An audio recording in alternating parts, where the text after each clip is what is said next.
విమానం మొత్తం ఈడికేలి ఆడికి చూడాలంటేనే మెడ మొత్తం తిప్పాలనేమో అంత లెంత్ ఉంది మరి. ఇది మామూలుగానే విమానాలు పెద్దగా ఉంటాయి, కానీ ఇది ప్రపంచంలోనే అతి పెద్ద విమానం అన్నమాట. ఇవాళ రాత్రి 3 గొట్టంగా శంషాబాద్ గాలి మోటార్ల డిపోకి వచ్చే వరకలా వేరే విమానాలు ఎక్కేతందుకు వచ్చిన వాళ్ళు కూడా దీన్ని చూసి oh my God biggest flight అనుకుంటా వీడియోలు ఫోటోలు తీసుకొని మురిచిపోయారు. అయితే దీన్ని వేల్ ఆఫ్ ది స్కై అని అంటారట. అంటే ఆకాశంలో తిరిగే తిమింగలం అని అర్థము. చూస్తుంది ఇట్లుంది కాబట్టి ఆ పేరు పెట్టినట్టు. మరి శంషాబాద్ ఎయిర్పోర్ట్ కి వెళ్ళి మరి ట్రిప్పులు కొడతా అని అంటే ఈడ ఉండేతందుకు రాలే విమానము. ఇలా 3టికి థాయిలాండ్ దేశం బయలుదేరుతుందట. ఇక దీని గురించి ఆడిడి ఇన్నోళ్ళు అప్పుడప్పుడు ఫోటోలో చూసిన వాళ్ళు డైరెక్ట్ చూసే వరకలా జింగ్ అమేజింగ్ అనుకుంటా కూసయ్యారు. కానీ ఈ విమానం మొత్తం అయిపోతా అనగిన్నాం గానీ మొత్తానికి రాక విమానం ఇడికి వచ్చే వరకలా ఈ వీడియోలు ఈ విమానం ముచ్చట్ల సోషల్ మీడియాలో మొత్తం మోయిపోతున్నాయి పోరి.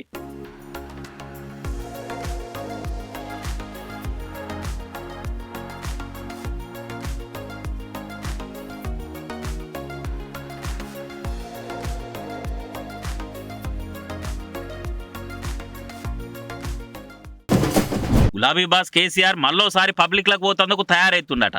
కాంగ్రెస్ సర్కారు రుణమాఫీ పురాగా చేస్తలేదు, రైతుల్ని రందుల పాలు చేస్తుంది అని గట్టిగా చెప్పేతందుకు జనాల తానికి బయలుపోతున్నట. అదివరకే అసెంబ్లీ ఎలక్షన్లలో ఓడిపోయి ఆగమైపాయే. అటు ఇంకా ఎంపీ ఎలక్షన్లలో ఒక్క సీటు కూడా రాక బొక్క బొర్లా పడే. కవిత అరెస్ట్ తోని క్యాడర్ల జోష్ కూడా తగ్గిపోయింది. ఇవి జాలనట్టు కార్ పార్టీకి గెలిచిన ఎమ్మెల్యేలు బీఆర్ఎస్ లీడర్లు వరుస పెట్టి కాంగ్రెస్ కన్నవాళ్ళు కప్పుకుంటుండే వర్కల కార్యకర్తలు కూడా పాయ ఎత్తున్నారు. ఇక మొత్తానికి ఇప్పుడు కవిత బెయిల్ మీద బయటకు వచ్చింది. పబ్లిక్ లో కూడా ఇవ్వలేంది అనేది అర్థమైతందుకు టైం పడుతుంది. కాబట్టి కాంగ్రెస్ పవర్లకు వచ్చిన ఇన్నెలల హామీల మీదనో 6 గ్యారంటీల మీదనో కామెంట్లు కౌంటర్లు వేస్తేందుకు కరెక్ట్ టైం అని కార్ పార్టీ పెబ్బ కేసీఆర్ ఫిక్స్ అయినట.